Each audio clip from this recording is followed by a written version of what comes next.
आइए डालते हैं एक नज़र मुख्य खबरों पर। यूपी गवर्नमेंट ने नई हज पॉलिसी की घोषणा करी है। नई हज पॉलिसी 2023, इसके तहत 50,000 रुपए की छूट मिलेगी हज यात्रियों को और हज यात्रा का फॉर्म होने वाला है निःशुल्क। जी हाँ, पहले हज यात्रा के फॉर्म के लिए देना पड़ता था पैसा। वहीं उत्तर प्रदेश के आगरा में दरोगा साहब ने मर्यादा भूल करके महिलाओं से गाली गलौज और मारपीट करी है। दरोगा का घर में महिलाओं पर रात में घर में घुसकर मारपीट का वीडियो 44 सेकंड का वायरल हुआ है। थाना सिकंदरा क्षेत्र का बताया जा रहा है मामला। दबंग दरोगा दीपक चौहान थाना सिकंदरा में है तैनात।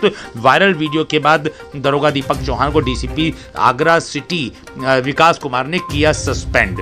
वहीं आपको बताते चले कि ज्योतिष पीठ के शंकराचार्य स्वामी अवमुक्तेश्वरानंद सरस्वती ने आरएसएस प्रमुख मोहन भागवत के ब्राह्मणों से संबंधित बयान पर आपत्ति जताते हुए कहा है कि मोहन भागवत ने कौन सा ऐसा अनुसंधान कर लिया है जिससे पता चल गया है कि वर्ण पंडितों ने बनाया था। उसके साथ ही साथ कई विद्वानों ने यह बताया है कि गीता अगर किसी ने पढ़ी है तो गीता में यह बिल्कुल स्पष्ट लिखा है कि स्वयं भगवान श्री कृष्ण ने वर्ण व्यवस्था बनाई थी कर्मों के हिसाब से और उसका अनुपालन किया जा रहा है। इसमें ब्राह्मणों का किसी प्रकार का कोई योगदान नहीं है। जो हमारे पुराने उपनिषद पुराण ग्रंथ हैं उनके हिसाब से वर्ण व्यवस्था बनाई गई थी। वहीं उत्तर प्रदेश की राजधानी लखनऊ की बात करें तो समिट के चलते मुख्य मार्गों पर प्रतिबंधित रहेंगे ई रिक्शा। सम्मेलन के दौरान मुख्य मार्गों पर कतई नहीं चल पाएंगे ई रिक्शा। मिलने पर जुर्माना लग जाएगा और इनको जब्त कर लिया जाएगा। आरटीओ ने ई रिक्शा यूनियन को निर्देशित किया भारी वाहनों की एंट्री बाहर करने तक का रोड मैप भी जारी किया गया है। अब एक और रेल यात्रियों के लिए खुशखबरी है कि रेल यात्री व्हाट्सएप से मंगा सकेंगे मनपसंद खाना। आईआरसीटीसी ने जारी किया व्हाट्सएप नंबर 8750013323 जारी किया गया और इसको पायलट प्रोजेक्ट के तौर पर शुरू किया जा रहा है। और इस व्हाट्सएप नंबर पर मैसेज करने पर आपको तुरंत मनपसंद खाना मिलेगा। जीआईएस और G20 कार्यक्रम में 500 सुपर कॉप की तैनाती करी गई है। 500 सुपर कॉप ब्लेजर, सफेद टी शर्ट और ग्रे ट्राउजर में होने वाले हैं। कान में ब्लूटूथ इनके पास होगा और इनके पास शॉर्ट वेपन रहेगा। फुर्तीले कम उम्र वाले महिला पुरुषों को पुलिस विभाग से चुना गया है। सिपाही, दरोगा, इंस्पेक्टर के पुलिसकर्मी इसमें किए जाएंगे तैनात। वहीं सुप्रीम कोर्ट ने वकील से जज बनी लक्ष्मण विक्टोरिया गौरी को राहत दी है। सुप्रीम कोर्ट ने गौरी की जज नियुक्ति रोकने वाली याचिका खारिज करते हुए बिल्कुल उनको दोबारा नियुक्ति का आदेश जारी किया है। आज ही लक्ष्मण गौरी ने पद और गोपनीयता की शपथ ली थी। याचिकाकर्ता का आरोप था कि लक्ष्मण गौरी भाजपा की हैं सदस्य। वहीं मुरादाबाद से दिल्ली जाते समय समाजवादी पार्टी के सांसद डॉक्टर एसटी हसन की कार दुर्घटनाग्रस्त हो गई। सपा सांसद अपने लोकसभा क्षेत्र से दिल्ली जा रहे थे तभी उनकी गाड़ी का टायर फट गया और उनकी कार बेकाबू हो गई। इसकी वजह से उनका वो स्वयं घायल हो गए सपा सांसद और उनकी पत्नी, निजी सहायक और ड्राइवर घायल हो गए। वहीं एक और बहुत ही दुखद खबर आ रही है उत्तर प्रदेश के मैनपुरी से, जहां एडीजी पास्को पूनम त्यागी की करहल एक्सप्रेसवे पर सड़क हादसे में मृत्यु हो गई है। करहल के पास डिवाइडर से उनकी कार टकरा गई थी जिसमें उनकी दुखद मृत्यु हो गई। हालांकि ड्राइवर की हालत गंभीर है लेकिन अभी वो जीवित है।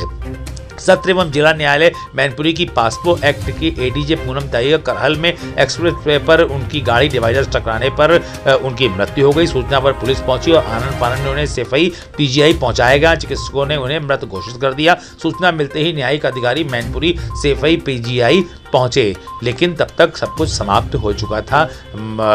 ऑनरेबल जज पूनम त्यागी की हो चुकी थी मृत्यु। जगत गुरु परमहंस आचार्य ने कहा है कि मोहन भागवत ने जो कहा है वो अशास्त्रीय है, मनमुखी है। उन्होंने कहा कि मोहन भागवत ने कभी गीता नहीं पढ़ी, अगर पढ़ी होती तो इस प्रकार से बात नहीं करते। 4 वर्णों में विभाजन भगवान श्री कृष्ण ने स्वयं किया है। अगर उन्हें नहीं पता तो गीता पढ़ लें। ब्राह्मणों ने जातियों का विभाजन नहीं किया है बल्कि सामाजिक व्यवस्था के संचालन के लिए खुद भगवान ने सृष्टि में 4 वर्णों को कर्मों के अनुसार किया है विभाजित। यूएसजीएस के अनुसार पूर्वी तुर्की में 5.4 तीव्रता का 5वां भूकंप आया और अभी तक मरने वालों की संख्या 5000 हो चुकी है और लगातार ये संख्या बढ़ती चली जा रही है जैसे जैसे काउंटिंग हो रही है। बहुत ही विभत्स वहां का हादसा है। तुर्की में 4 भूकंप आए थे, उसके बाद 5वां भूकंप आया 5.4 तीव्रता का। इसमें तकरीबन मरने वालों की संख्या 5000 से भी ऊपर पहुंच चुकी है। बड़ी खबर।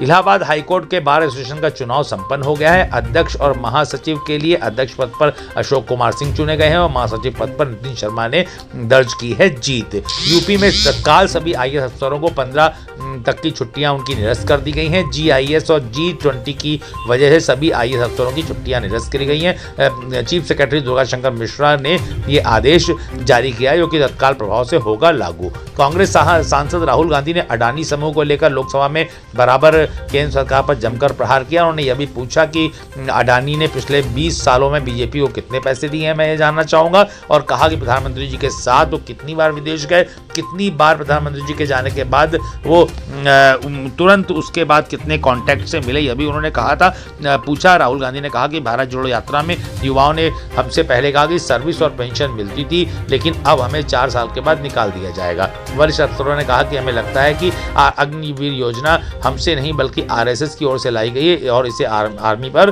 थोपा गया। ये कहना था राहुल गांधी का। राहुल गांधी ने यह भी कहा कि राष्ट्रपति के अभिभाषण में एक बार भी माननीय राष्ट्रपति महोदया ने महंगाई की बात नहीं करी, जो कि भारत जोड़ो यात्रा में जनता के द्वारा उनके सामने आई है। उन्होंने कहा कि उनको यात्रा से उन्होंने बहुत कुछ सीखा है। आपने देखा होगा बेरोजगारी शब्द ही नहीं था प्रेसिडेंट एड्रेस में, महंगाई शब्द ही नहीं था। तो जो यात्रा में हमें सुनने को मिला, अग्निवीर, महंगाई, किसान, बेरोजगारी, प्रेसिडेंट एड्रेस में था ही नहीं, उस पे नहीं है। तो ये मुझे थोड़ा अजीब लगा कि जनता कुछ कह रही है और प्रेसिडेंट्स एड्रेस में कुछ और सुनाई दे रहा है।